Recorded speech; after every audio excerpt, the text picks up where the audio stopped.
at every point. One night in 1992, as Martin Lawrence was hosting an unruly crowd on Def Comedy Jam, he brought to the stage a rising comic from Chicago named Bernie Mac, who brought down the house in more ways than one. He came out to a very hostile audience. And, he kind of was just like, I'm not scared of y'all. He just said that throughout the whole set. He came out and said, I'm not scared of UMFs. That spoke volumes to me because I don't think he was really doing it for a laugh. Bernie Mac was well prepped for the moment. Growing up on the south side of Chicago, he was raised by a single mom who died when he was 16.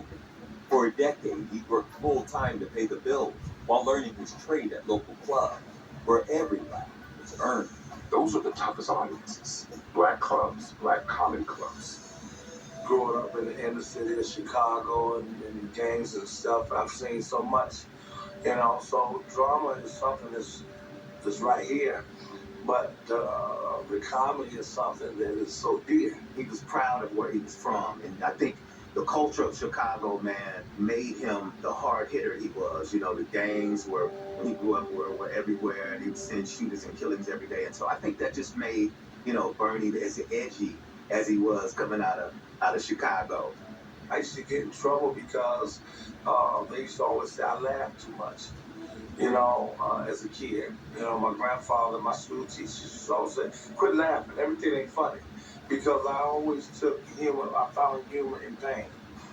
I used to walk around the house and try to make my brothers and sisters laugh when we were hungry, didn't have anything to eat. And when we lost my mother or my grandmother, I used to tell jokes and do voices and stuff, and they used to laugh and cry at the same time. So that was just a method that worked well for me in my hard times in my life.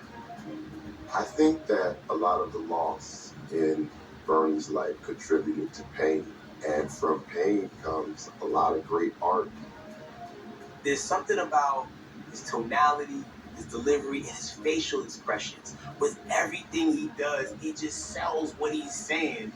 And if Def Jam put Bernie on the map, the original Kings of Comedy tour and filmed by Spike Lee in 2000 put him on a throne. When Bernie got the call for the Kings of Comedy, he said it was the best call he ever got. You got Steve Harvey, you got Sid the Entertainer, you got DL, and Bernie Mac was put in the company of these heavy hitters. It totally changed the course of his career and his life. We were truly black-owned, black manufactured, black operated. And the fact that we genuinely loved and respected each other. There was a synergy and a kinship that you can't replicate.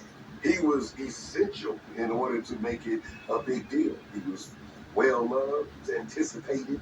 People couldn't wait for him to come. The Kings of Comedy was a ginormous move for Bernie's career. They were in basketball arenas.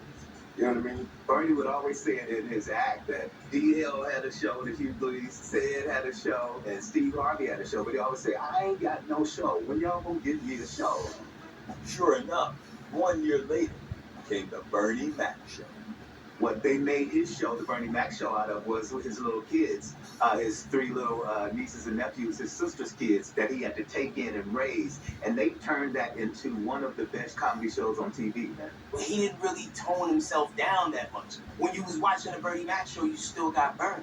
So it showed that you didn't have to change who you are and you can still be marketable. And I think that's just one of those things that made him one of the all-time greats. Sadly, Bernie Mac died from a lung condition in 2008 at the age of 50. I remember thinking of all the money we can't use to take the one that we could. It seemed mean to me.